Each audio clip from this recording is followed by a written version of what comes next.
Okay, Zach Phillips to kick off for Crocs. Crocs going to the left of screen, Rugby Park. Casuarina Cougars sitting second on the ladder. Palmerston Crocs fifth on the ladder. Crucial game for the Crocs. Cougars, Zach Phillips. Number 10. Simon Scoble, your referee. Checking. Palmerston ready. They are defending to the left of screen.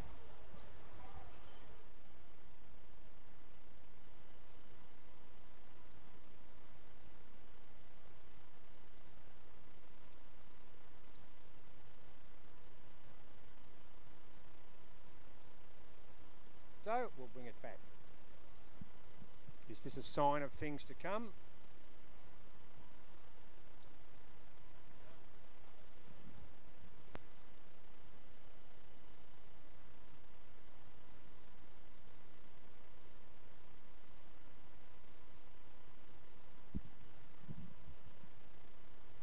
Palmerston to take the scrum in the middle.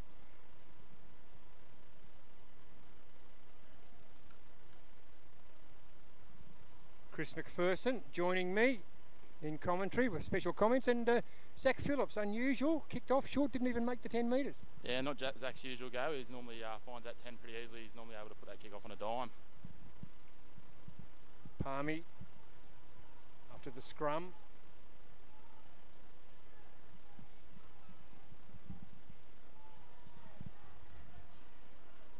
Chris, a battle of the forwards. I mean, Palmerston very strong in the forwards. We saw them a couple of weeks ago against South Darwin. Forget about the backs, played up the front. Can Casuarina match them in the forwards? I think Casuarina will certainly mix it with them. They've got a pretty solid set piece. A couple of guys out of action, the likes of Eric Erickson, but certainly some good guys out. Experience that Owen Griggs will certainly won't go astray.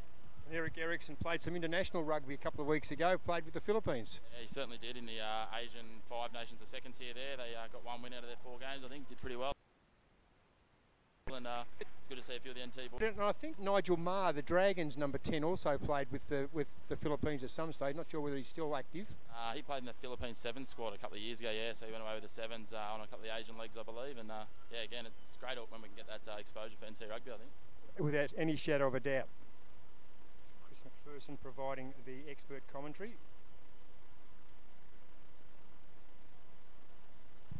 We've got the line out. Take it. Brock Evans playing the hooker role in the number 8, doesn't really matter, I suppose. Nice line out, Palmerston, rip it out wide. Big long kick, sitting back waiting, Zach Phillips once again, collects cleanly, goes back inside to the winger.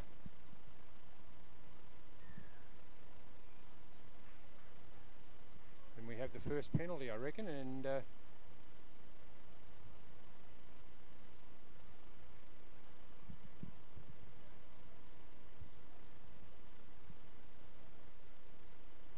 there for forwards not retiring, I think. See the hooker, Brock Evans, charging downfield, even on the kick, even though he's in front of the kicker. So now that was pinpoint, as you suggested, Chris. That was Zach Phillips once again, and he's knocked it within a metre, I reckon, of the corner post. As always, mate, accurate with that boot, and it's certainly an asset to have for the Cougars there. And has been for a decade, I reckon. Yeah, I'd say he's been getting onto that. I think Zach's about 27. He's been playing senior footy in A grade since about 16, 17, so it's been good to have himself and his brother Josh as well, and saw his brother Luke running around in B grade. It's a real family affair, so. A family affair, of course. Our camera person today is Caroline Phillips, the matriarch. Yes, all the Phillips always helping out, and the kids are all run through the juniors. There's a few of them running around as well. It's a healthy environment. Casuarina got the line out against the throw.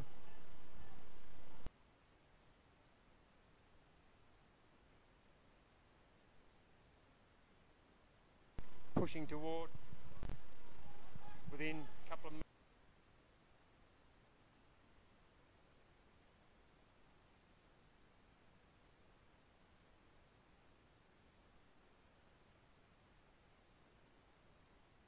Meters of the line, out they come wide, crack up the middle. And another penalty. This one, what's this for, Chris?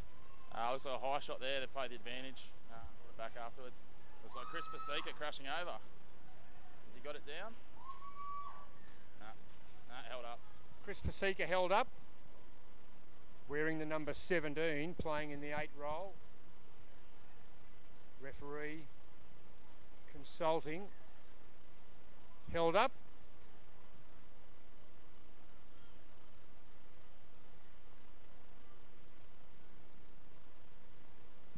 Casuarina threatening, as they have.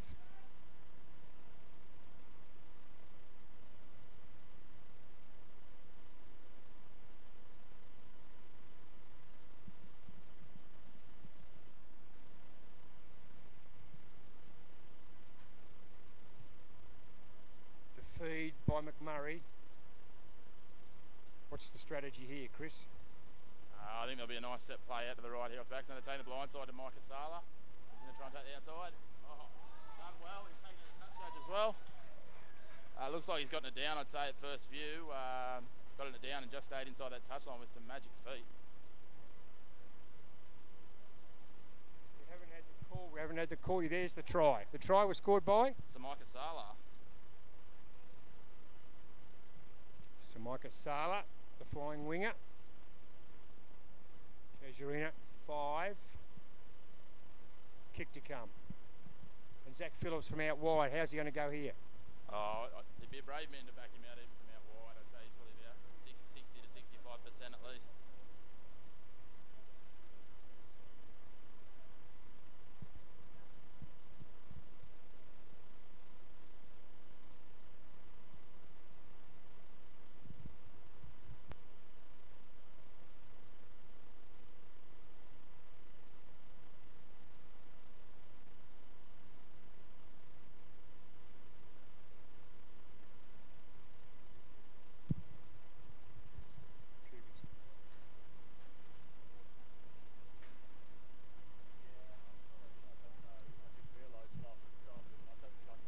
Zach Phillips out wide, long way out, kicks, and nails it. He converted the try. 7 for Cougars, Crocs yet to score, and early days in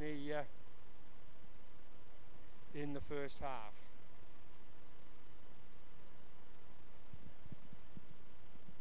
Five minutes in. So a healthy try, good try, and for start, I mean, if you can get a score within 5 minutes, you're going all right. Yeah, that early try, as I said, 9 times out of 10, you'd expect the Cougars to go to that right edge there with where J2 Super was set up. They came that blind side, and the surprise play worked out and paid off. Plan B. Yeah.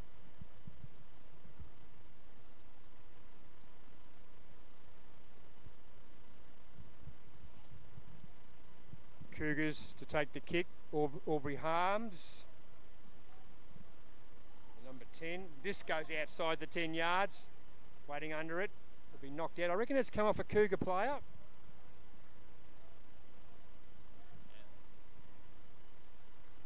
Yeah. Linesman's called that one. It did definitely come forward off the Cougars into Palmy and then into touch. So that's that first knock on. I think the referee's going to offer him the option of the scrum or the line out here by the look of it. And they're taking the line.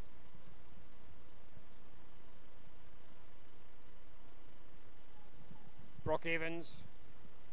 Playing the Cougars role, playing the Hookers role. Toss it in. Cougars going to the right of screen. Short, well done by the Cougars. Flipped out by McMurray. Gets it out to Phillips. Phillips, long bomb down. Just one. Got to be good. He was. He just knocked it down to his own advantage, and Palmerston have the footy. And again, the kick up and under. Back they go.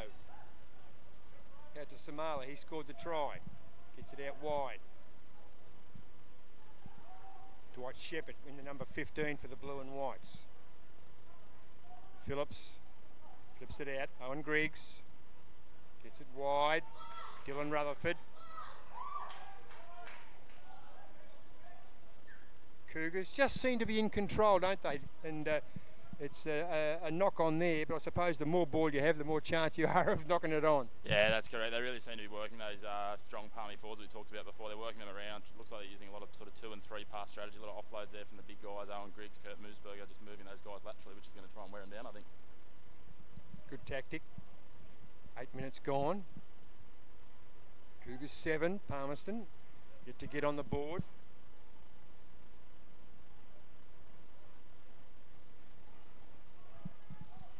Feed, Palmerston.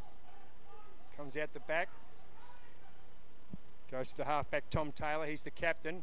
Flares it wide. Palmy running down the left side. Taking in a wonderful tackle. Ball went backwards. Referee called it correctly as usual.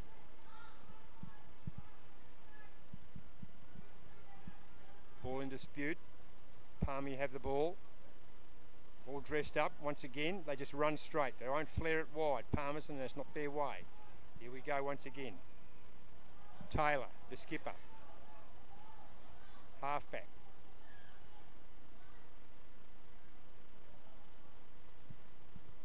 Didn't see that one, Chris. Just looked like Chris Paseka coming in, no arms, and the tackle from the referee's signal, it looks like. And the kick, and it's a nice kick. Aubrey Harms. And it just drops over the line. Always dangerous. It's on the line. You don't know whether to take it, to knock it back, or let it go. Yeah, I think you'll see most of the wingers will try and back themselves to have a grab at that one. There's no real risk versus reward. The reward, obviously, you get if you can bring it into field, you hang on to the ball. The risk, obviously, is the same. It's still going to be a line out, so they'll have a crack at those guys there. So you see Kyban just really trying to keep his feet in field and reach for that ball to try and bring it back in, but couldn't quite get there. Of the line out. Just one of the better aspects, I reckon, of rugby, the line out. I just love watching the line out. It's such a unique and classic aspect, isn't it? I mean, it's one of the big differentiators, that and the contested scrums, those set pieces, in terms of what we're looking at for rugby league versus rugby union, I guess, and it's what brings the crowds along. It does indeed.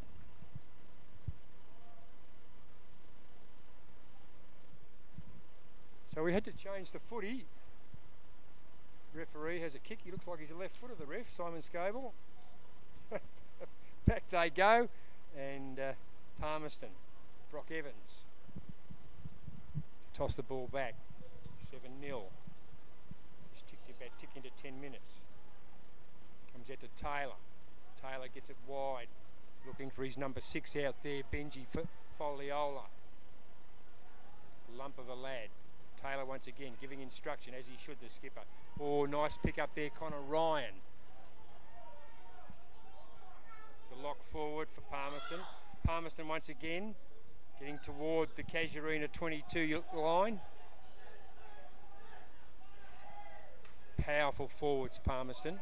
But the knock on, and it's Casuarina, so they've got some relief. Yeah, defended well there. Palmerston is trucking it up quite a lot, so Casuarina will be quite relieved to get that ball and the turnover there.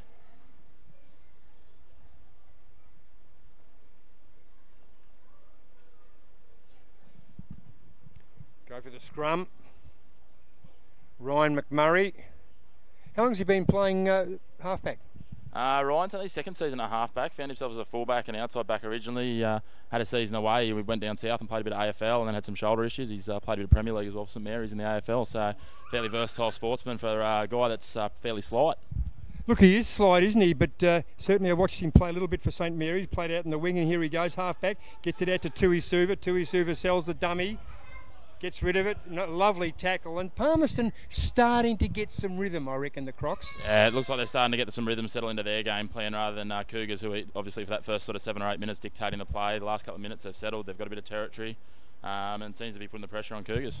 But at least when they did have the percentage, they scored and got the try and the conversion. So 7-0, Cougars leading at 11 minutes into the first half. No point debating the issue, Owen Griggs, with this referee because he won't take any notice. As it should be with any referee. Yeah, that's exactly right. The referees are taking a fairly strong edict across both grades this year of one man talks to them and only at the times that they approve. So you're only going to find yourself having a nice little rest if you carry on like that for too long. If you need 10 minutes, have a chat with the ref. Yeah, nice way to get a bit of a breather, I suppose, if that's what you're after. The only thing is you can't be replaced. Yeah. So Tom Taylor, the skipper, Palmerston skipper, feeds the scrum, comes out the back. Number 6 sitting out the back, Benji Foliola. Been effective once again. Palmerston forwards. Looking is Connor Ryan. Gets it out to Taylor. Taylor, nice long pass to his number 10. Out they go to the left-hand side. Full back running hard. That's Liam McNevin.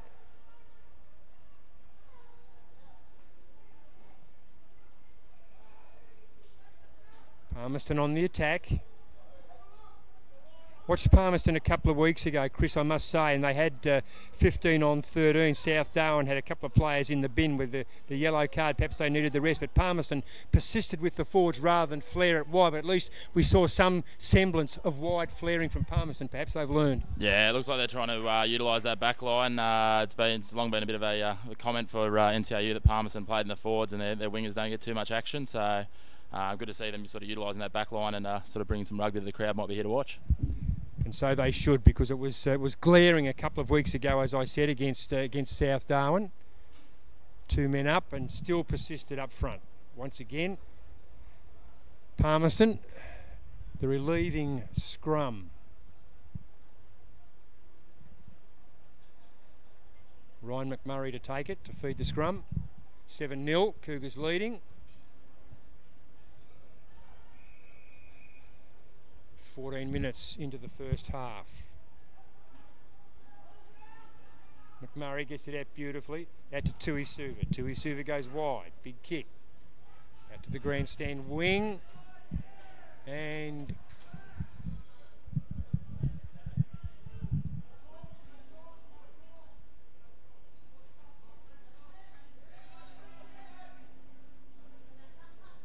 it'll be the Palmy feed.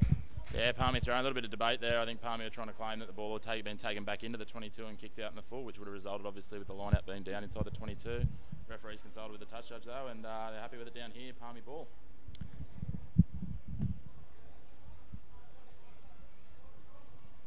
Looks like we've got the change at the moment. Looking to come on. Andrew Stevens, is it? It looks like Tani Falakafaloa, I think his name is. I think his surname. I'll take your word for it. Brock Evans. Palmerston win the scrum. Out they come wide once again by, geez, good Tom Taylor. A nice long kick up there by Aubrey Harms, but straight into the arms of the Cougars, and the Cougars will attack just behind the line.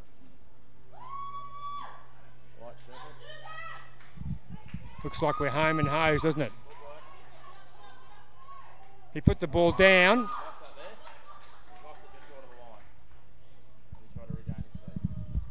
He's lost that ball just short of the line as he's tried to regain his feet there. Wasn't quite able to get there, tried to sell it to the referee, but he was having none of it. Who was that player over there, Chris? Looked like Dwight Shepherd down the sideline. He got the ball after Kyban Barnes took that high ball. The full back? Dwight Shepherd, yep. Still some debate. What's going on? Looks like Cougars are happy. Owen Griggs is, I reckon they're going to call the try. They are going to call the try, so we'll give that to Dwight Shepherd.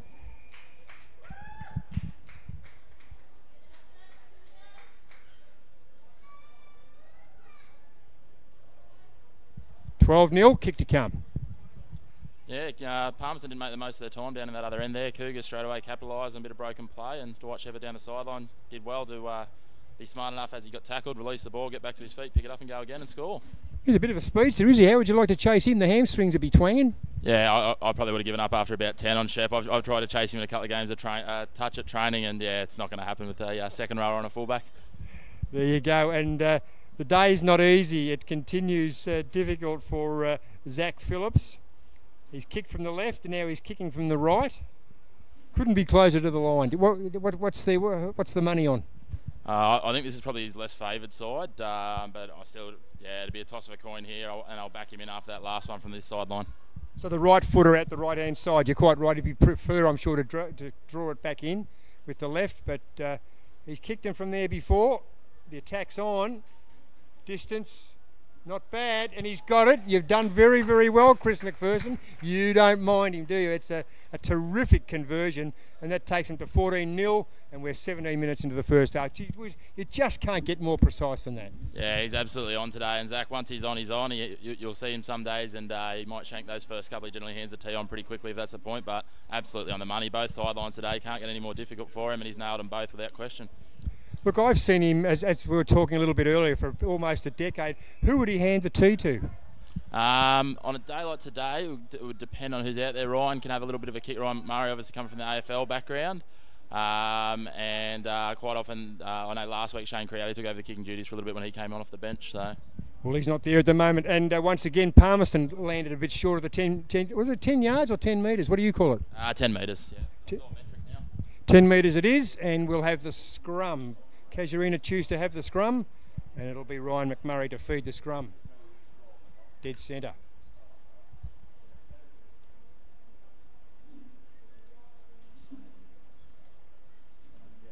Have they got a scrum clock? They should have a scrum clock, I reckon. Oh, I don't know about that. With the technicalities of the scrum, I think we'd have a lot of penalties unless the scrum clock was about a minute and a half with some of these scrums. I certainly know in B grade the game previously we had some of the scrums took a good 4 or 5 minutes to set, it felt like. Goodness. McMurray, we got a good view of his backside there, the number 9. Gets it in, gets it out, flares it wide. The left-hand side, over to Phillips. Got the referee's whistle, no. Play on the advantage. Casuarina are away, the speed out wide, and he's thrown it away. He's dished it up to Cotton, and Cotton's got the ball for Palmerston inside his 22.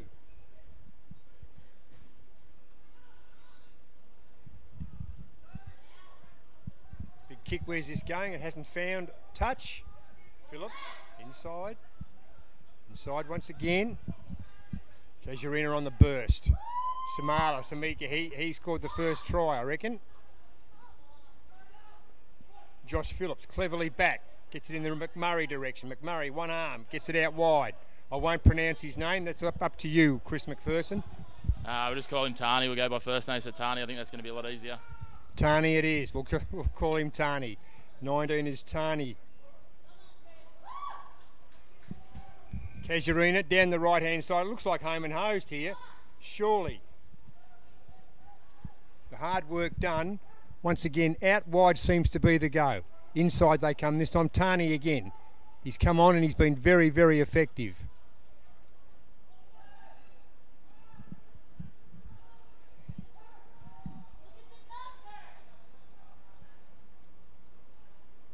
Griggs flares back. Gets it out wide. McMurray. Outside to the number 12. Mitchell Cull. Cull's second effort pretty good. Shepard's at for McMurray, but we've got the advantage, and it'll be Casuarina. About 5 metres out there.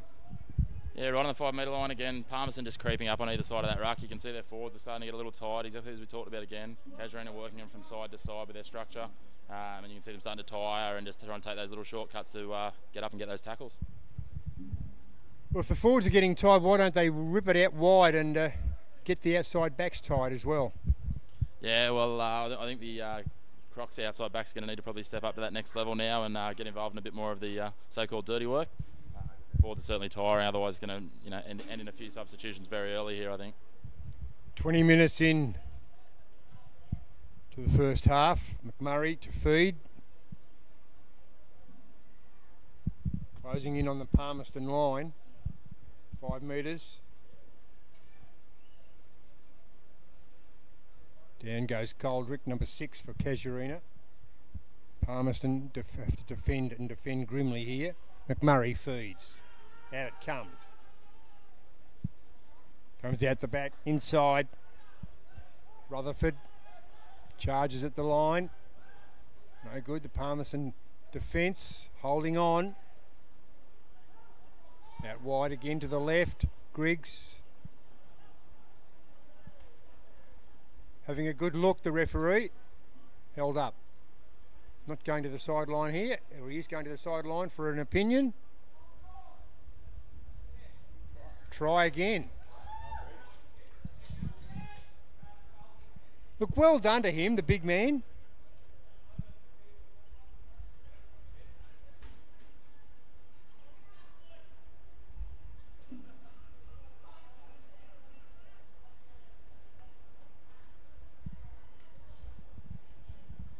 (19-0), kick to come.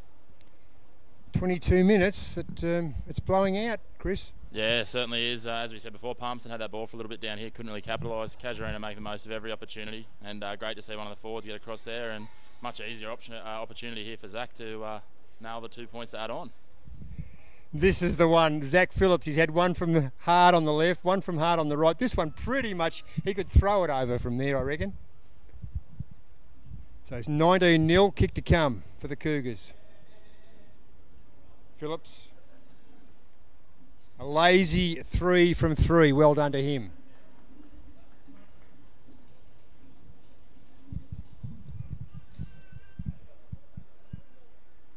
So what's the coach Joe Albert thinking now? Will he just sort of maintain the status quo? Will he start interchanging players? I think it'll be very much just trying to maintain at the moment, just trying to stick to that structure. As you can see, they've got that sort of the separated structure. They've got utilising guys out wide as well as in the middle, and just working that Palmerston side from side to side and continuing what they're doing. It's working at nearly a point a minute, so I don't think it'll be changing too much at this stage, although I do see the old warhorse Aaron Ruddock warming up down there. So Aaron hasn't played A grade for about 3 years, so looks like we might see him thrown into the action in a little bit.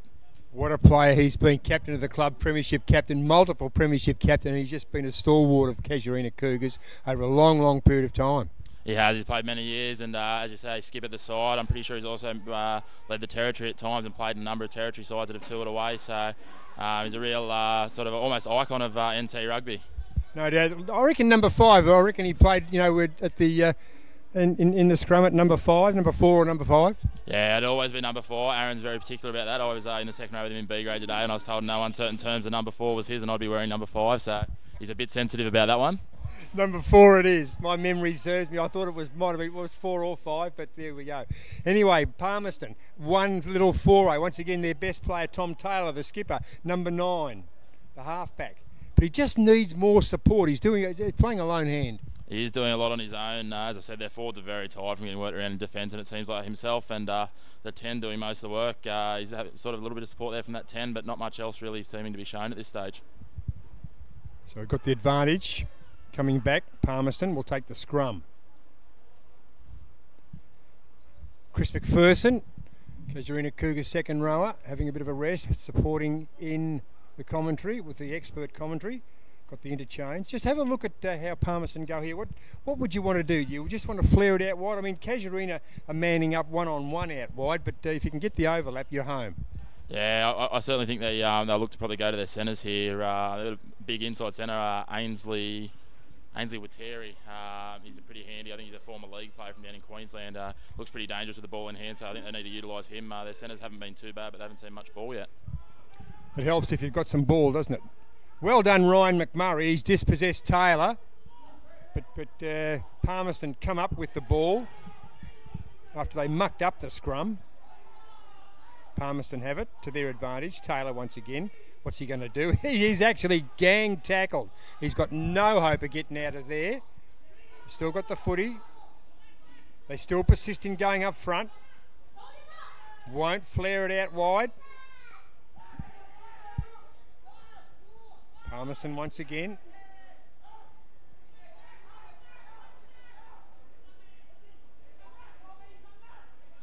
Benji Foliola, number 6.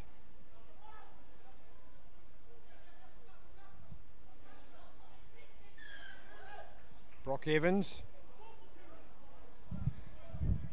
It's always a strange one. It's up to the referee's discretion, I suppose, whether you take it back for the advantage. Yeah, I think the way they term it now is if the team has the opportunity to play it as they like. So if they're really, struggling to take any advantage and play the game in the structure that they're wanting to, which is exactly what happened there. Palmerston didn't have an opportunity to go anywhere from a couple of pick and drives. So we've gone back for the penalty there for entering from the side. Looks like they've kicked it into touching goal though, so this could be an interesting one. Yep. We haven't got the replay here, but my first impression was it was short, but if it was short, it's a darn good kick. Yeah, it was pretty well placed there. And I wouldn't be surprised to see Palmerston being forward heavy to bring this down and try and drive it over with a maul, I would think. Evans, let's have a look. Chris McPherson, you reckon Palmy will get the maul up and running, a bit of momentum. Up they go. Got the scrum. Here we go. The big forwards, Palmerston pushing right-hand side. Man at the back's got it. Got to keep moving. Palmerston, this is their strength. Will they get over? It looks like they have. And typical Palmerston try. They do trail, but nonetheless, they're on the scoreboard. Yeah, very standard Palmerston execution, as we said. They'll stick to that forward game as much as they possibly can, and even sometimes their own detriment, as you said the other week against South. So paid off for them there. They had a very strong maul. Got held up for a second, but a few more numbers came in and just drove it over. And I'm not sure who that was, the front rower in 3. getting across there with the pretty solid beard he's rocking there, and he's driven across and taken that ball out of the maul and scored the try. It was. I saw him running around in the reserves a little bit earlier. So 21-5 kick to come for Palmy. And of course, who's going to kick? None other.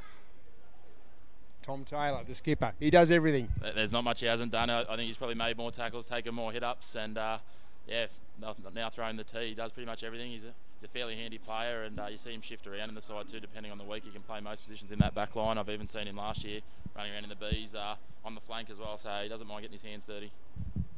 Tom Taylor, let's hope he nails this. 21-5, kick to come. Crocs going to the right of screen. Airport end here at Rugby Park. Taking his time. Distance shouldn't be an issue. McMurray gives him a bit of hurry up, puts him off a little bit, but lovely. Lovely. Just went over the black dot, and the Crocs advance to 7. So 21-7. We've had 28 minutes of the first half.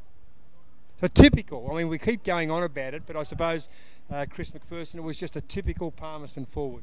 Yeah.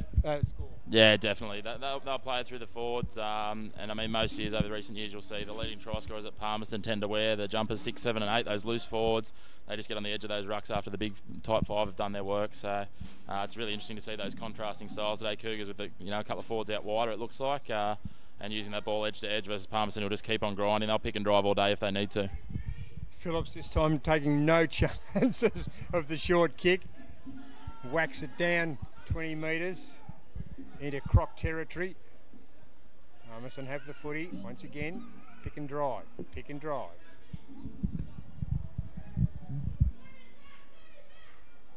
Taylor gets it out.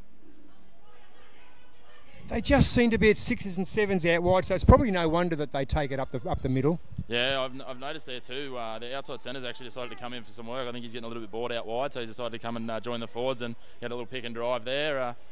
And one of their wingers has got involved, and he's managed to get himself hurt by the look of it here.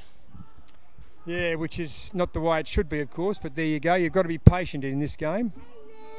Hello. I wish the Wallabies would take a bit of a lesson out of patience. About 5 phases and they chuck it away. Yeah, I think they think they're playing touch football half the time. I think they've got the plan, a couple of phases, and then we'll just throw it out, and hopefully Israel Folau can work some magic, but it doesn't seem to be happening anymore. Does not yet. The Kiwis will play 15, 20, 25 phases and make sure that they get it over the line, which they normally do, particularly if they're playing an Australian franchise in the Super Rugby. Yeah, I think the Kiwi franchises against us can do almost anything they want at the moment. They seem unstoppable. There's a big void between the two. There is indeed, and we've got the Bledisloe, of course, coming up. International rugby. I think Australia plays Samoa first up. Do you know?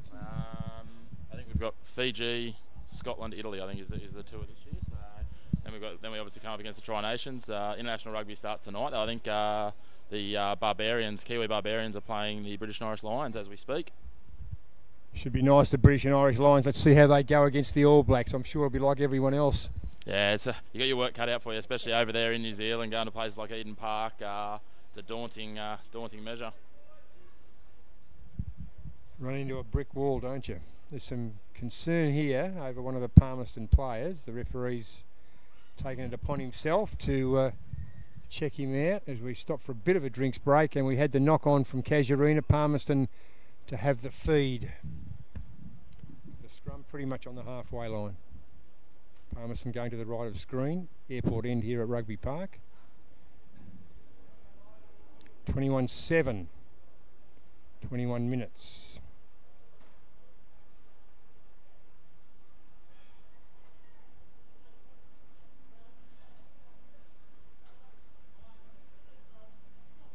I do apologise. Can't do the sum going backwards. Got a collapse of the scrum. And the penalty. So what happened there, Chris? Looks like the Casuarina front row just lost their feet, went underneath, and went straight down. So in fact they couldn't hold their weight. Penalty going to Palmerston. Doesn't matter about the ground conditions. Just got to find a nice firm spot. Yeah, it's half the battle up here with not much moisture, obviously, across the rugby season. It gets tougher and tougher the further we get in the season, and now being past the midpoint, it's quite tough to get a solid grip on the ground, even with the metal sprigs. So once again, the kick's good, within a couple of metres of the corner, and this is where Palmerston scored early. You picked it. We've got the line out. We'll have the scrum. Sorry, we'll have the line out. We'll have the maul and a try. I mean, it's simple, isn't it? It's nice and easy when you put it like that. It'll be interesting to see here. They're sort of about 15 metres out. It's right on the cusp of how far, the average side will be able to, or even a solid side will be able to drive a maul, but they might try and go it again here. If it works, why not? No, we're flaring wide. Out they go. Number 10. There's the big inside centre, Ainsley Watiri. He is a lump, isn't he? Yeah, he's a solid guy. We actually caught up with him. We do a bit of coverage for the NTRU, and we caught up with him during the week. And he came up to me. I expected him to be a breakaway the size he is, but he's got pace. He's got run some good lines, and has the ball skills as well. So they got him at 12. Wouldn't hurt at 4-5, 1, 2, 3, 4, 5. But he is at 12, so he can be effective inside centre. So long as he gets some ball, but that's the key, isn't it? You've got to get some ball to him. Yeah, I think he needs some ball and also a bit of early ball so that he can do his work on the defenders as opposed to just getting the ball into contact. Then he's only got his strength as opposed to that footwork as well. Palmerston on the 22.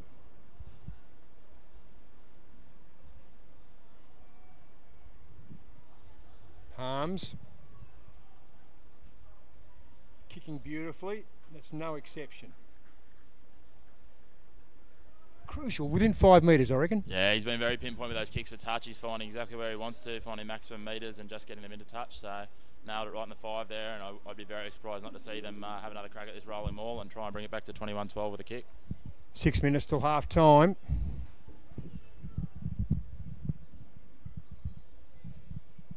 (21-12) at half time. If they could get that, or 21-14, even 21-14 at half time, Palmerston would have shown something, because the Cougars for the first 10-15 minutes just look so dominant. Yeah, that's exactly right. The Cougars, when they've had the ball in hand, look very dominant, and Palmerston probably haven't capitalised as much on the ball they've had, but looks like they've turned it over there. Potentially the hooker balking by the look of it. He's got a bit of a unique style. Brock, he throws it one-handed, which you don't see too much at this level of rugby union, and looks like he just balked with the throw, and referee Simon Scoble's picked that up and given the scrum to Casuarina.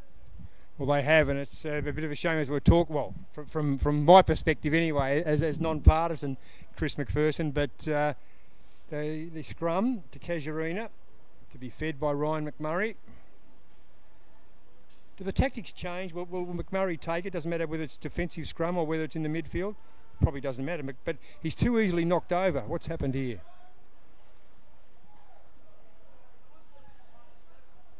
McMurray. I don't know whether it's a try or he's spending a bit of time with the sideline judge, Simon Scoble. There we go. 21-12 as you predicted. And this is gettable. Yeah, certainly kickable for Tom. Looked like Ryan McMurray there, just the ball got caught a little bit as it came out of the feet of number 8, Chris Pasika. And Ryan just couldn't quite pick it up, and then Palmerston managed to dive and get the hand to it just before the Cougars player could come back, and looks like Simon's gone over and consulted with linesman who looks like Robbie Taylor there, and Robbie's giving him the thumbs up, all clear, and Palmerston now 21-12 with the kick to come.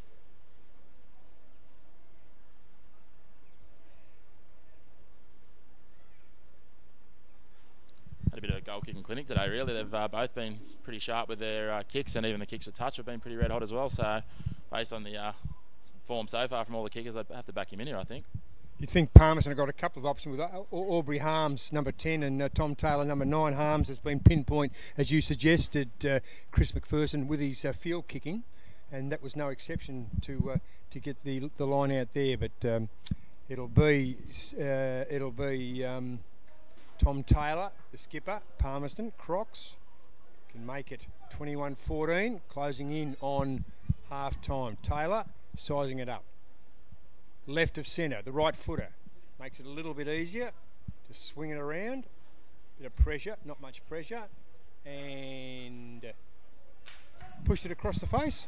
Yeah, brought it across the face there. It's I actually like watching Tom kick. He just looks so effortless. It's like a golf swing, but he just put a bit too much across the face there, and didn't quite nail it. He wasn't far away though. 21-12, 3.5 minutes out from half time.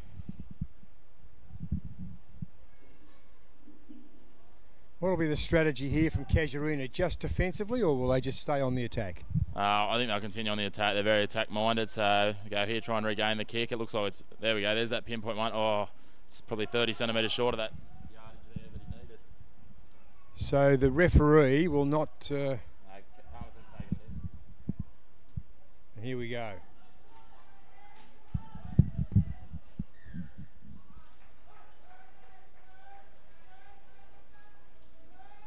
Cougars have the advantage. Phillips will kick for touch. Oh, he towed that one a little bit and didn't find the line. Cougars still in it, up and under from the fullback, Liam McNevin. Cougars have it back and flare it wide. Murray out to the try scorer, Samika Sala.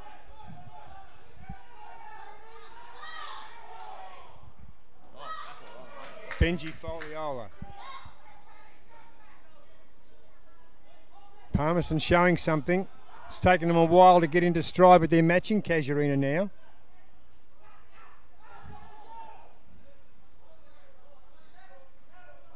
Pretty much one-dimensional, but it's working for the Crocs.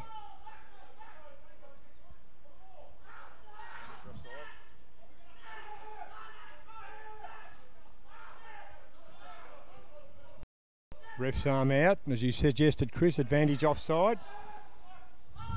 Still rolling on, a couple of Crocs forwards, out the back, in fact 3 out the back. They're tired, they're very, very tired. Minute and a half to go till half time, they can have a rest. Running through, Aubrey Harms.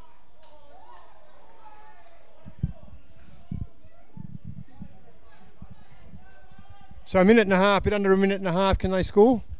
I think they're going to need to be pretty smart here. If they can get that pinpoint kick into the corner off this penalty, then certainly anything's possible. As we've seen, that rolling maul's pretty strong, but Cougars' defensive side's been pretty up to it. And as you identified earlier, there's a couple of guys out there for Palmerston who are in the B grade, so it'll be interesting to see just how their legs hold up as we go forward for these last couple of minutes of this half and then into the next half.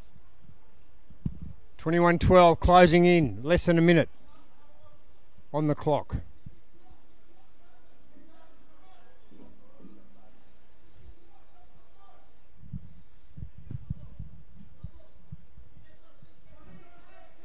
Brock Evans, the one-hander, Chris McPherson. You don't like the one-hander, but it's still the one-hander again. Pretty effective. Here they go. Too far for them all. Yeah, it looks like a long way out. They'll give it a crack, but it looks like Cougars have managed to hold on. They're broken away from it here. Brock going on his own.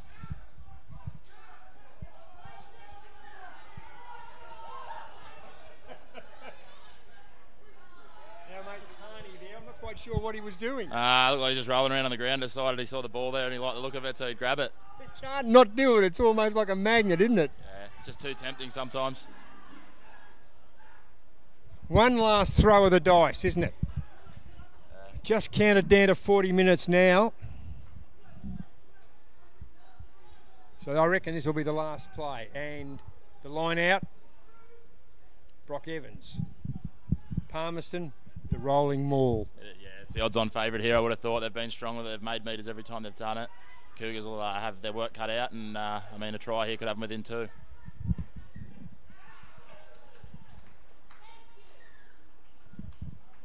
That's 2 lineouts in a row where they've just turned it over, balking, not straight. They really need to get that throw sorted out, I think, because they're wasting some really good opportunities. As we said, their rolling maul's nearly unstoppable. They could have found themselves probably if they had scored those 2 tries in front at this point. So really need to capitalise on those lineouts 5 metres out. Half time here at Rugby Park. Casuarina Cougars 21, Crocs 12. We'll be back shortly.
Shane Crowley joining me in commentary. Special comment. Shane, Casuarina leading 21-12. Joe Albert, the Casuarina coach, would he be yelling and squealing, or would he just take things calmly? Yeah, I think he'd be taking things quite calmly. He wouldn't be too upset. I think the Cougars just got to get back to their structures and just try and eliminate the silly penalties and a few of the drop balls there. But on the whole, I think they're doing okay. I think the Palmerston Crocs are playing really well, playing out of their skins. Their forwards have been extremely dominant and playing a good style of rugby. So, yeah. That last 15 minutes that the Palmerston forwards came into their own and some precise kicking. What about the Palmerston bench and coach? Would they strategy there, plan B, get it out wide, or were they just happy to run it up front?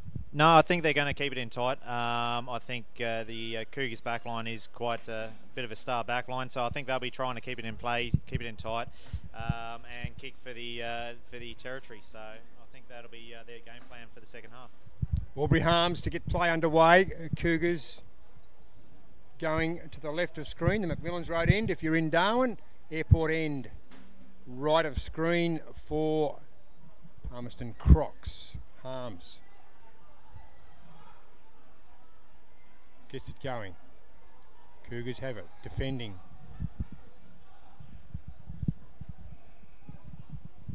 Out wide, Zach Phillips chips one in. Finds McNevin. He'll go for the boot. Palmerston fullback, straight down the throat of Dwight Shepherd, who scored a try. Sala gets it out wide. Nice one. McMurray inside. Mitchell Cull, haven't seen much of him. He's been put down on his backside for Blonde, and Palmerston come up with the footy. They look tired. We had Chris McPherson in earlier. He thought the Palmerston forwards looked tired toward the end, but that's because they do so much inside, isn't it? Yeah, very much so. They've also, a few of them have played a game already in the B grade, but I think as long as they can hold their strength for the entire half, I think they'll be good, but it's going to be tough coming to the last 20 minutes. So early days, couple of minutes into the second half. It is Cougars leading 21-12 over the Palmerston Crocs. Crocs going to the left of screen. Tough in close there. Crocs once again.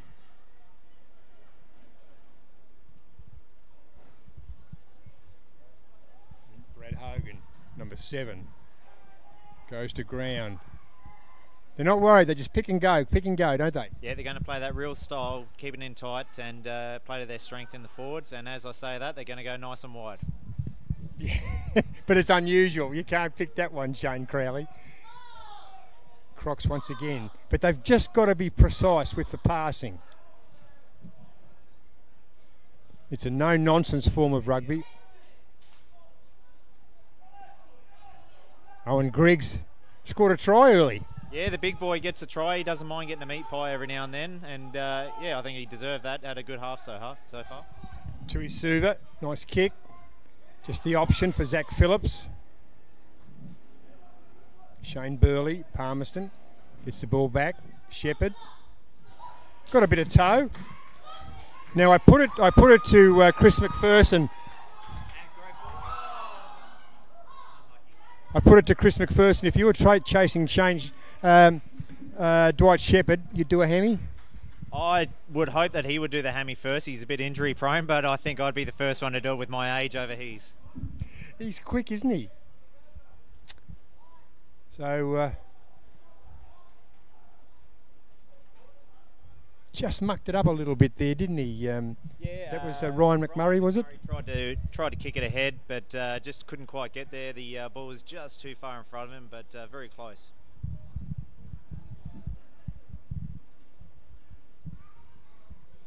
With the line out, Palmerston. We had Brock Evans. We've had a change there. They go, very effective. Picked up, and he's been terrific. Tom Taylor, once again, the skipper. But not a terribly effective kick. Josh Phillips, one of his rare touches.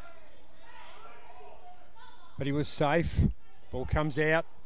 Wide, Tarney. To no one in particular. Not quite sure what was going on there, but they've got it, Casuarina.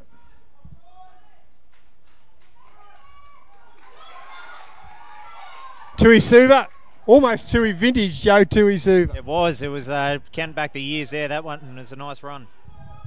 Gets it out to Griggs. Griggs, he'll go. He's got white line fever, big Owen Griggs. He's not going to get there this time. Only about 20 metres short. Flared wide out the left. That's Cull. Cull to McMurray. McMurray out wide. Salah, stop me if you can. They can't. That's a double for him. Yeah, great work by the Cougars there. They really set it up. Went wide to the right, then set up towards the middle, and then looked to push it right again on the left-hand side. Opened it up for Samiko there out wide. So great move.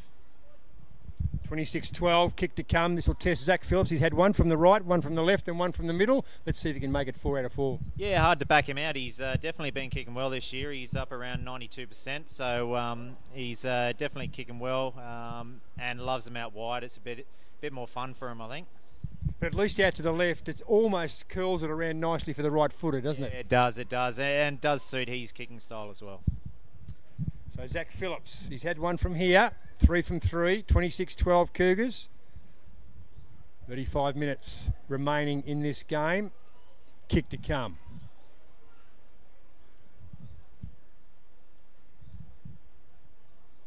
Very precise. Does he spend much time practicing? Do you see much time practicing, or is he just a natural? He's done it all before. Yeah, no, he's injured quite a lot at training, but he's always good for a kicking practice. We love giving him a bit of crap about that, but no, he's been practicing ever since he's come through. So that's why he is such a good kicker. He does spend a lot of time before and after training, making sure he can get the kicks right, aiming at a goalpost. Once you can hit a goalpost, you can hit it in between them. Oh, okay. So he aims at the goalpost rather than in between. Yep, definitely. It's a good way to practice. Make sure if you can hit it, like I said, if you can hit a goalpost, you can hit it in between them, and that right there is why he does it. Thanks for coming, as they say. So that's 28-12 Cougars. No miss, 4 tries, 4 conversions. Zach Phillips successful in each of them. So the way the first half went, Cougars did this, jumped out of the blocks, then a bit of rhythm from Palmerston Crocs, but by gee, they've got to get the rhythm pretty quickly because 28-12, 34 minutes to go. Yeah, I think they really need to be the next one to score. They've got to get back into the grind. That's not going to help with their short kick there. That'll come back for a scrum in the midfield. But yeah, I think they've just got to grind themselves back into the game, and they need to be the next to score to keep in with a chance here at the end. But you're right, and that's probably the first mistake Aubrey Harms. In fact, either of the kickers, Tom Taylor and Aubrey Harms, have been terrific. Harms as the field kicker, and Taylor certainly with the conversion with the set shots. But a scrum in the middle, and it'll be, is he still on? Ryan McMurray, he is still there. You can't rest the halfback, they do nothing. No, and he does hide too because he's fairly small, so he's pretty hard to see out there, but he is hiding in behind the scrum there. He's been great, a revelation since he's come in at halfback this year. Come in through the juniors of the Cougars, so he's been a really good player for the seniors this year. Yeah, I was talking to Chris about him because when I first used to see him, he used to play on the wing, and he's played a little bit of Premier Grade AFL over at Marara with St Mary's, and he's a real flyer and a decent young man. But number 9, it's a pretty easy position to play. I saw you running around there in the Magoos earlier today. It has to be very easy for the likes of myself to play, but yeah, no, it's a very tough position, but he's under the tutelage of Sam Batty there, so it's probably one of the best teachers you could ever have as a halfback, and I mean, it's showing he's getting better every week. He's only downfall is his passing, which he improves every week, works really hard on it, so he's just a great player around the club. Did he say, I want to be a halfback, or did Sam Batty or Joe Albert say, look, we're looking for a halfback, have a crack? Yeah, he wanted to be in the action more. Obviously, he loves having his hand on the ball, having a crack. And basically, we're going to be short of a halfback this year, so we put it to him, and he jumped at the chance. He was really looking forward to it. Risen to the occasion. Speaking of halfback, did I see Brock Evans out there with the football? So anyone can play. I shouldn't say that. Yeah, he's Mr. Fix-It. Loves to play any position possible, but he's just a lover of the NT rugby, old Brock, and everyone hates him on the field because he doesn't shut up, but he's a great man to have a beer with after. Yeah, indeed he is, and he's good if he's playing with you. And the ball now with Kyban Baird. That's the Crocs with the footy. Big blokes up forward. Here they go again. Nice work. Casuarina defence holding up.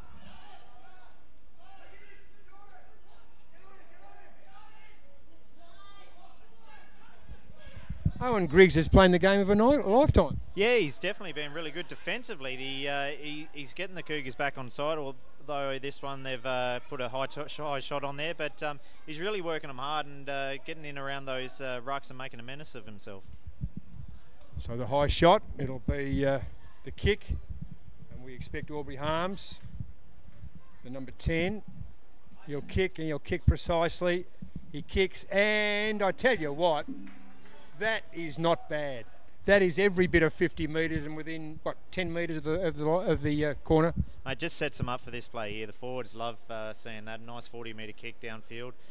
They can set up a good line out and try and either drive them all forward if they can, which I think they will, or try and keep it in tight just off the back of the line out.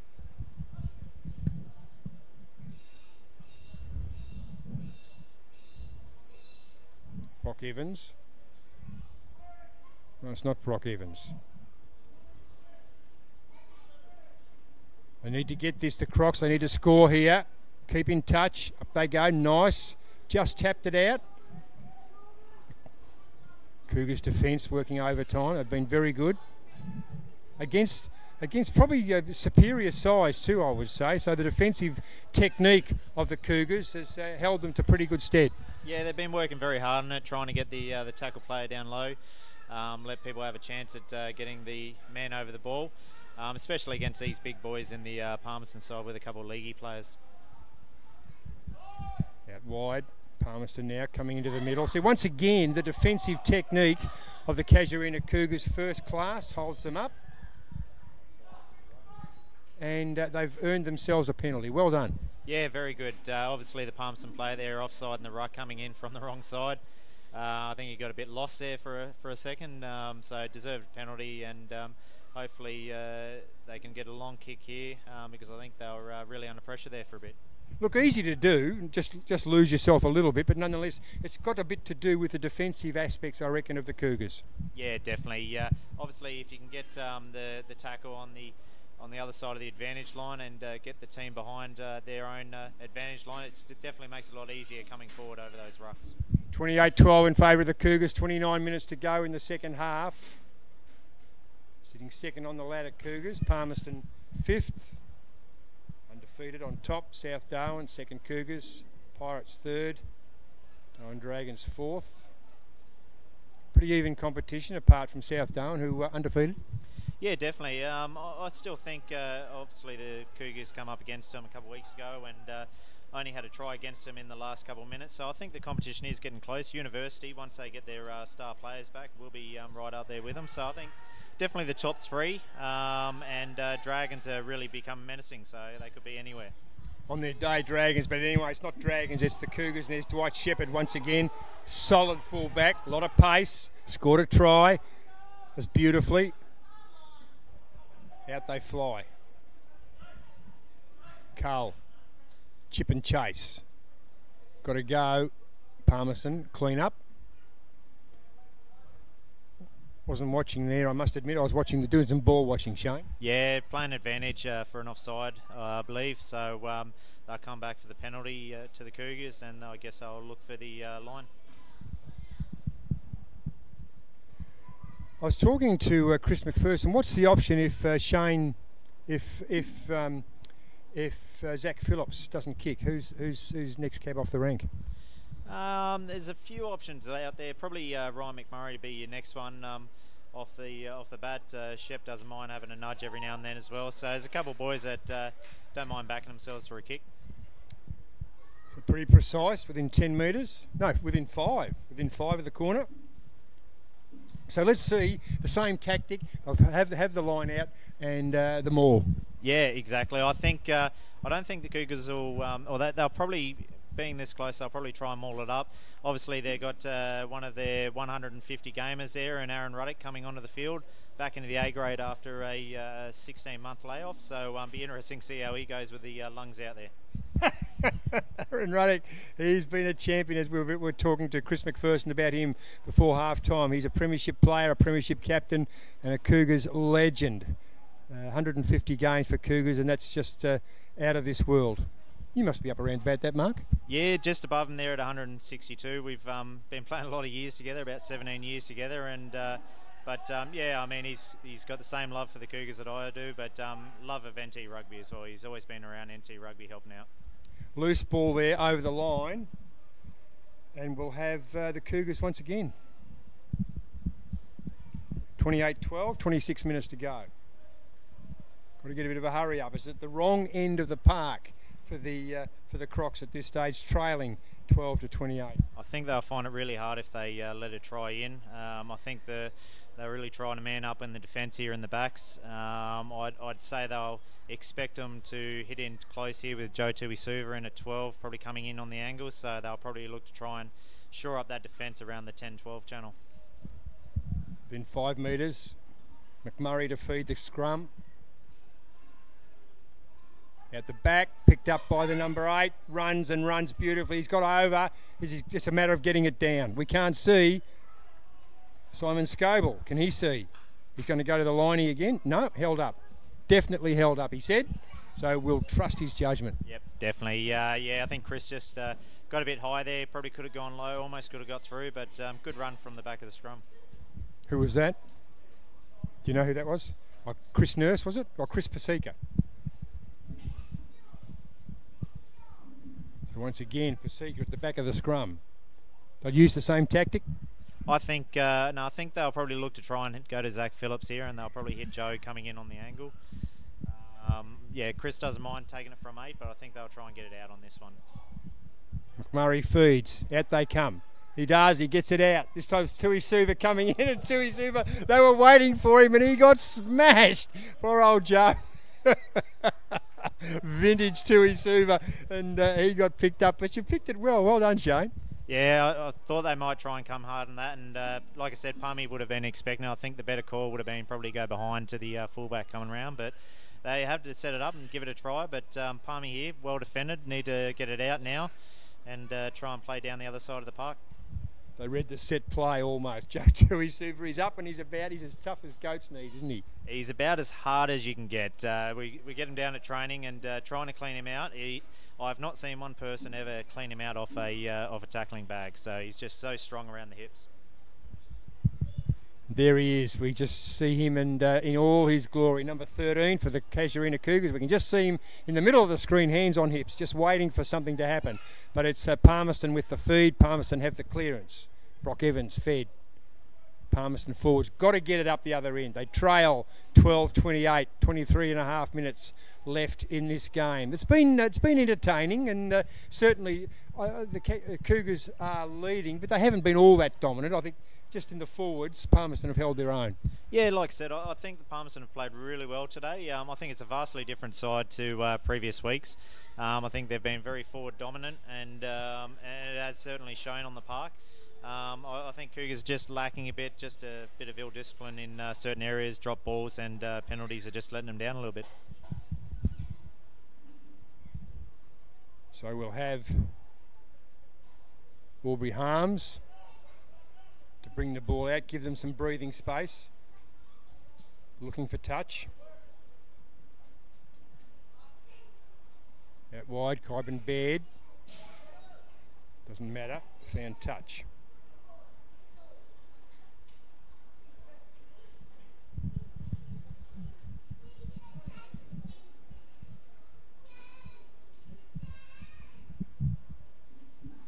We've had the interchange. Owen Griggs coming off. Yeah, he's had a good game. I think they'll look to inject a little bit in there with AJ Stevens. He'll look to inject a bit of pace into it from here. He was always going to come on for the last 20 or 30 minutes, so it'll be interesting to see what he adds to the game from here. Ball to be tossed in. Easy at the end. Palmerston.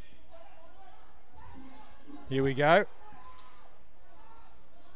But held up again by some just wonderful defensive technique. Casuarina Cougars out the back. Palmy again. Down the left-hand side. Lost the football.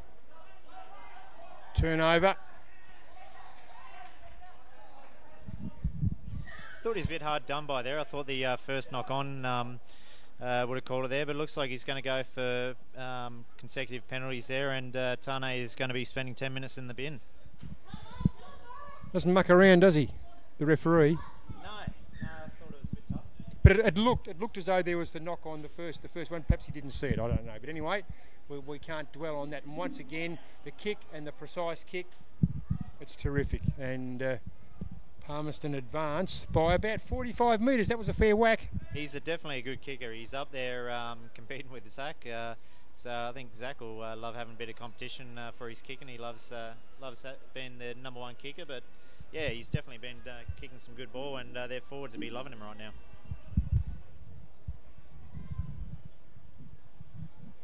Palmerston, they'll feed the line out just outside the 22 of the Casuarina line. Casuarina Cougars lining up in defence. Have not shirked an issue either side in defence. Casuarina technically seem a little bit sounder, but here we go in at the line out once again. Pick and go, maul. But they've got to do more than this, I reckon, Shane Crowley, because they trail 12-28. They've just got to score. The only way, well, not the only way you can score, but one of the precise ways to score is to get it out wide, but they're not going to do it. Yeah, I think they're just going too much into the middle channel there. I think they've got to try and target that inside 10 channel with the forwards. It might just open it up a bit and try and expand the Cougars' defence out a bit. Well, they've got 20 minutes to go, and they've got to pick up 14 points. So that's a couple of converted tries. Was it 16 points? My arithmetic's not all that flash. Too late at night. Out they go. Harms gets it out wide. Once again, look, there it is. Out wide, the fullback, McNevin. Can he get there? Can he get there? I reckon he can. Now, look, you don't have to be to get this, but out wide, if you want to score, get it up front, and to score lots of points, you've got to get it out wide. Yeah, I think so. I mean, they've got a good enough couple of young guys there out in the backs there that can score some tries, and if they're given a bit of space, they can certainly have a crack there. I think Joe Tuisuva there probably shot up a little bit too hard. He probably needed to hold back. He was a bit isolated in terms of numbers, so probably could have held back there a little bit, but definitely not his fault. I thought Palmerston there just ran the right lines. They did indeed. 17-28, kick to come. The kick by Tom Taylor. Going to do a Zach Phillips. Once again, the right footer at the right-hand side. You'd prefer to be the other side, but if you're any good, you'll nail it. Yeah, he has his up and downs, Tommy. He can kick it bloody good on occasions. He did nail the one from the sideline just earlier, right in front of the Cougar stand. I reckon he's probably just going to go shave the left post on this one, but he might just pull a little bit. Distance, no issue? No, distance definitely is an issue. He's generally a straight kicker, so doesn't tend to pull it right to left at all. But it'll be interesting. I think it'll just try and pull a little bit hard, trying to get that extra distance. But Taylor it is to kick outside the 22 on the right side. Kicks beautifully. Absolutely sensational. Well done to him, and the Crocs perhaps back in it. 19-28. Crocs trailing. Cougars. Zach Phillips will bring it back. So is it a matter of discipline? You've always got the set play in the middle. Zach Phillips will just try and kick it over the 10 metres? Yeah, not always. He'll, on occasion like this one here, he might think we need to play a bit of territory, get it down there, and look for them to kick it out and take the line out. And obviously you've got a net gain there of 10 metres with the line out, and you can use a bit of width. So it all depends on where you think their forwards are structured and where you think they're better played. Is that his decision to make? Yeah, generally speaking, between him and the captain, they'll both have a look at it and go, listen, we see a bit of a gap here with where their forwards are lined up, maybe attack a different side, and or depending on the game. Obviously, Cougars are in front, so they'll probably look to play a bit of territory from here on. Cougars line out. Josh Phillips hasn't had much work to do, I don't reckon. Does it, and does it precisely. McMurray inside. Running hard. The defence of the Crocs falling apart. Out they go. Bit of a surprise there. Into Phillips. Phillips long to McMurray. McMurray out to Cull. Cull's got one outside of him, but takes him on. Perhaps Shane Crowley should have let it go. Yeah, I think Ruddock there probably could have let it go, but the big guy probably saw his first try coming up in 2 years, so he probably wanted to have a bit of a crack, but well worth it. White line fever. There we go. McMurray. Oh, he was all dressed up there, and the gap's opened up. Come back here. Gee, he's got some work to do now. Casuarina approaching the Palmerston line. Turnover? No, Kaz have still got it. Inside. Penalty. Don't take the kick, keep going. Yeah, a bit too easy there. Oh, no, he's bringing it back. He said he didn't tap it on the mark there, but I think Palmerston have got to really watch out for it here, because if any more penalties, he might look to go for a yellow card against them too. 17, that's Ruddock, isn't it? Is it? 5 is Ruddock, yeah, okay. They all look the same with helmets on. Out they go wide. This looks home and hosed. Yeah, Josh Phillips, like you said earlier, hasn't had much to do, but everything he does it well. And the big boy there enjoys a try and throws the ball down with a bit of celebration, so well done. Josh Phillips playing the number 2 role, and it's probably sealed the fate. Move on to 33-20, kick to come.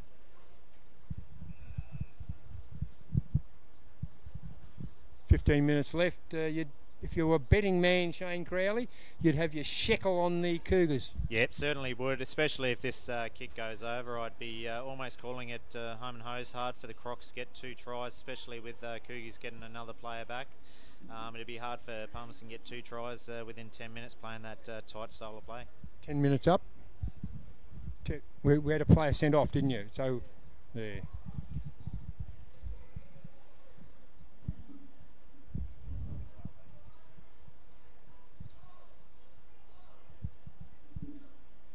So the kick to come has not put a foot wrong with the boot, Josh Phillips, except the very first kick of the game. Didn't quite make 10 metres, but other than that, impeccable. Yeah, definitely. Mr. Phillips here, he's been very good off the boot, and I think he'll probably get this one through. 1, 2.5 steps, that's all he takes. There's no fuss. No, exactly. The less steps you got, I think the more mechanical you can be, especially as a kicker. You want to be very mechanical. You've got less ways to really stuff up your kick, so he tries to keep it very simplistic. 5 tries, 5 conversions to the Casuarina Cougars.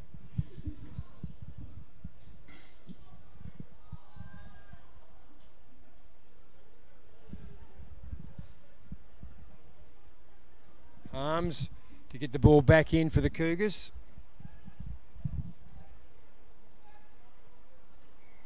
Runs around in circles, kicks.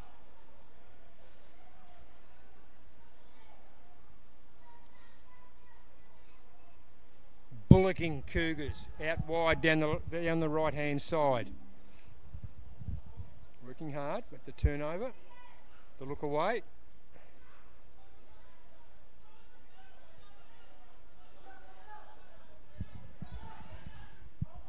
Cougars wide, Tuisuva.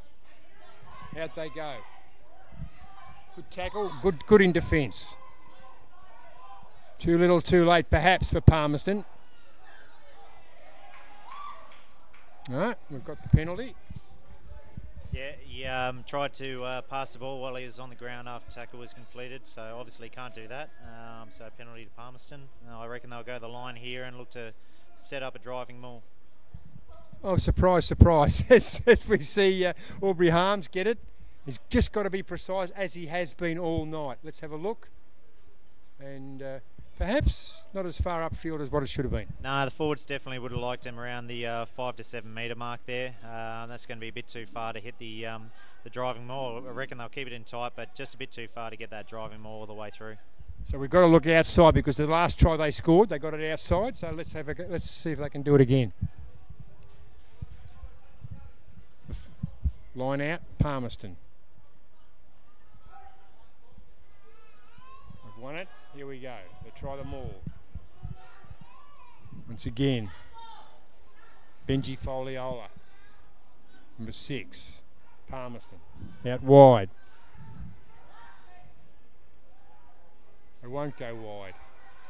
I'll go up the middle. Turned it over. Out wide this time. Out wide again. And the dancing feet, and we're over. There's got to be a moral to the story somewhere along the line, Shane. Yeah, I mean, every time they're going wide, they're finding the Cougars wanting.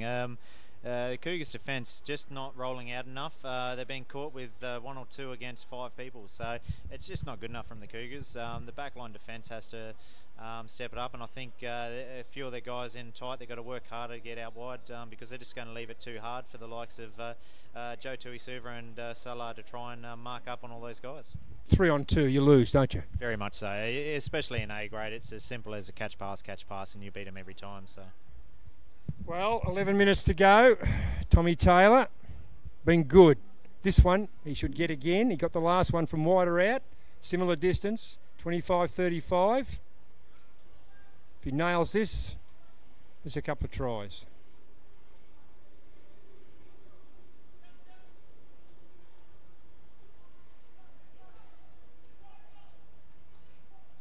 Taylor, very precise. Slipped a little as he kicked that, but nonetheless nailed it. 27-25. Bit of a scare for the Crocs. 10 minutes to go. Yeah, I think they're still holding in. They've got to get 2 more tries or try and a penalty there, but yeah, I think they're still in the game. 10 minutes to go. I just don't know if they'll have enough energy going into the last 10 minutes, but it'll be good to see. No penalties to this stage? No, and I can't see. I think Palmerston, if they do get another penalty in tight, they will go for the 3, obviously, because they need the 2. Palmerston have it.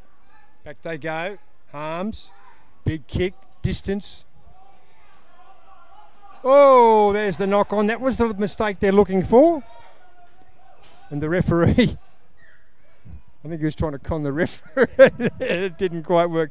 That's, who's that? That's that Corbin Baird? Corbin Baird. Just things starting to fall for the Crocs.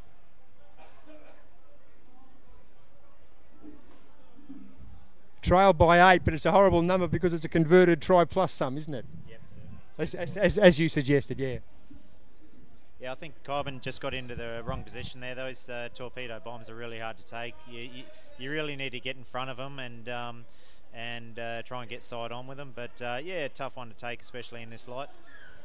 I was going to ask, that was the next question. The light's all right here with the high ball? Yeah, very much. The on field 1, they're not too bad. It can be a bit tough once the ball gets into the light because they're not displaced as well. But field 2, definitely putting them up high is a good option. It's very hard to see the ball at night time in the field 2. But here we are at field 1. It's closing in on full time. 8 minutes 50 to go. Cougars lead 35-27. Brock Evans will feed the scrum for the Crocs. Out it comes out the back. Jumping in very quickly there was Ryan McMurray. Good work at the scrum. The Crocs have the ball. Mucked it up a little bit. Carl, back he goes.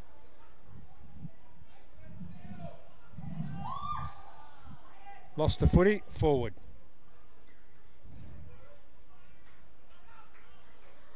So what are the Crocs thinking out there? I mean, what are the leadership group saying? Keep calm, we've got to score a try. Yeah, I mean, being down by 2 scoring opportunities 8 minutes ago, there's still enough time out there. Obviously hard for them to know just how much time, so I think the senior players just got to say keep calm. We just got to look for that one scoring opportunity, whether it be the penalty or the try.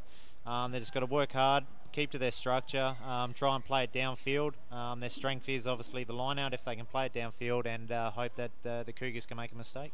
We know there's 7 minutes 45 seconds to go, but the Palmerston, you make a valid point, Shane Crowley. The Palmerston Crocs don't necessarily know that because we've got no clock on the scoreboard. Yeah, exactly. It's I think scoreboard's been down for a while. It is something that has been brought up that needs to be an issue resolved. It is making it hard for players on the field, but good turnover here by the Cougars. The Cougars have turned it over. McMurray has been a real live wire. I've loved his game. Tuisuva, what he does, he's got it again. Poor old Joe, all dressed up, nowhere to go, and he's cranky. Yeah. Yeah, he doesn't like it when it's going down for him. He definitely likes being on the front foot, so definitely puts himself up there to make sure he gets things right. But that is why he's such a quality player that he is. Did he have a stint with University Pirates? Yeah, it was never spoken of again after that. But yeah, no, he did go over there for a bit. Obviously, wanted to just, try himself out of there a bit and, see what it's like playing with one of those other teams that, just not as good as the Cougars. But he tried his best. I won't mention that Joe Tuisuva had a stint with the University Pirates, Shane Crowley, if we don't want him to mention it. I'm not going to mention it if Joe Tuisuva gets a bit angry. But anyway, it's McMurray. He is dispossessed, but kicks it beautifully. Just a nice little chip out to Samika Sala.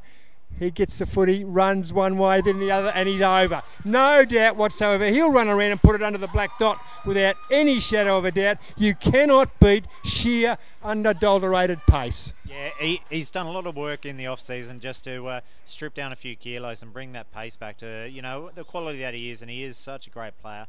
Give him an inch and he'll definitely take it and go right through for it.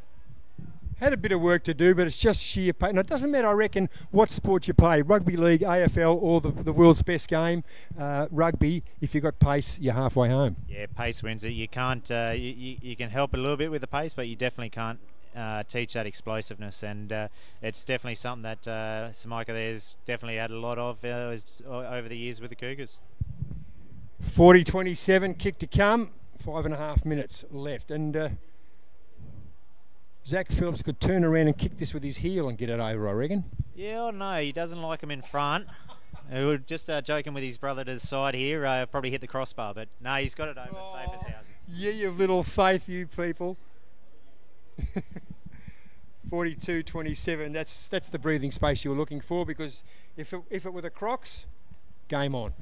Yeah, definitely. I think obviously looking at a few of the Crocs now, they're slow to come back. A few of their heads down. I think that was a nail in the coffin.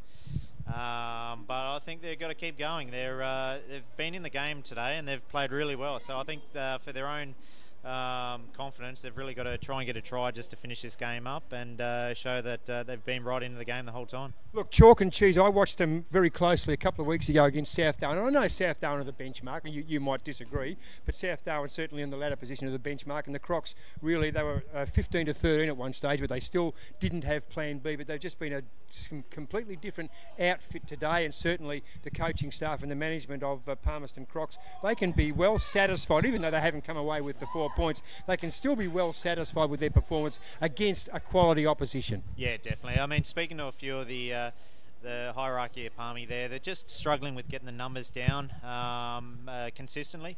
They've got a good crop of players there, and if they can hold on to them, they can definitely come through with it. But it's just a matter of just keeping those junior players coming through and working the bases from there. So if they can hold on to a few of these guys, I think they'll definitely be up there and giving Dragons a run for their money towards the end of the season.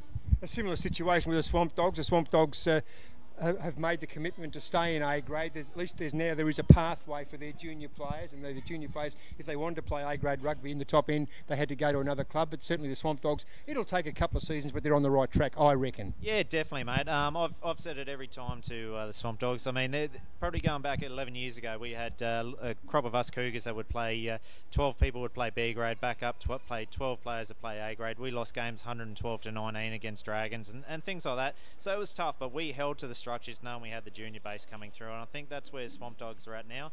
I think they just got to hold to their structures, really keep their players coming through, and they've got such a good junior base out there. It's so many people out of Litchfield. I think they've just got to build on it and just get them coming through the seniors. Look, I agree. Perhaps I am naive, but it certainly is the base they've got. But certainly Cougars, they were in the horrors, and they were the chopping block, and they were the nutcase. But then a bloke named Peter McGrath came along, didn't he? Yeah, definitely.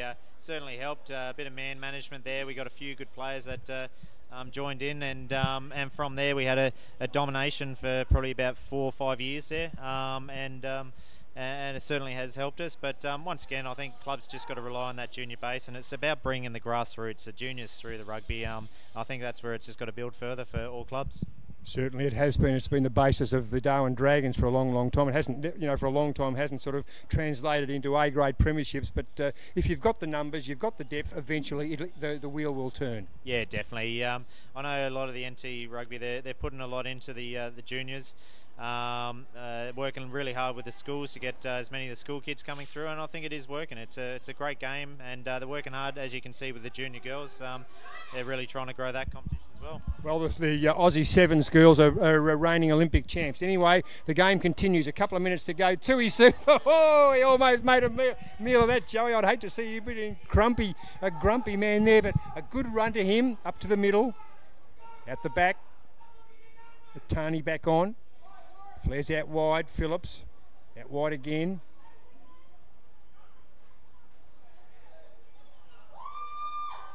Crocs now. I just think the sheer weight of numbers and perhaps a slight extra fitness because the bigger blokes from Palmerston starting to wear out.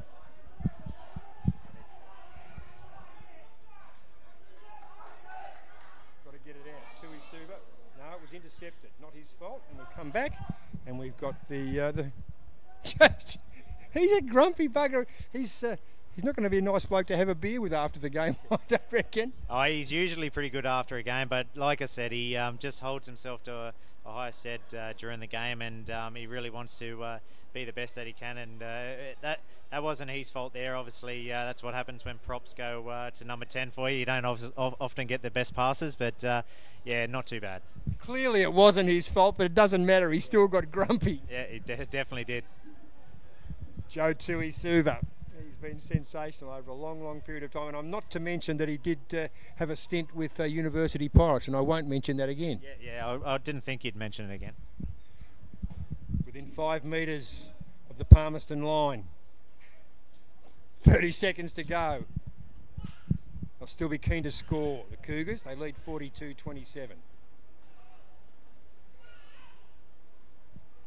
Josh Phillips, make it precise. Good view, some good camera work, up they fly. Cougars have got it, have they got the push? Out wide, here we go. Good defence. Defensively again. Crocs working hard. They don't want to get it any worse. 27-42 the Crocs. Tui Suva. Tani one way onto the left. The big don't argue. Out he goes back. A knock on there by the Cougars, and that might just about be it, I reckon, Shane. Yeah, can't be long to go now. I think we're coming into injury time. Might be less than a minute, and Palmy are going to try and run it out from their own line. Good on them. Well, why not? Touchdown, the double whistle, and that's it. 42-27 full-time. Cougars won the game over the Crocs. Better players for the Cougars. Who do you reckon?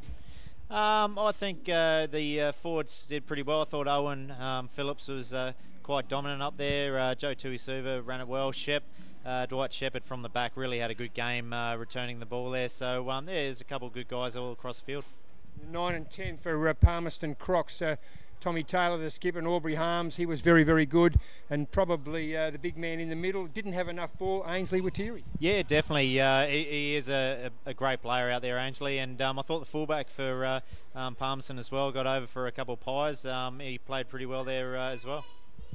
Liam McNevin, that's it. But there we go. Shane Crowley, thank you very much for your time. And also a little bit earlier we had Chris McPherson to provide special comments. Ian Butterworth with you at Rugby Park. It was the Cougars 42, the Crocs 27.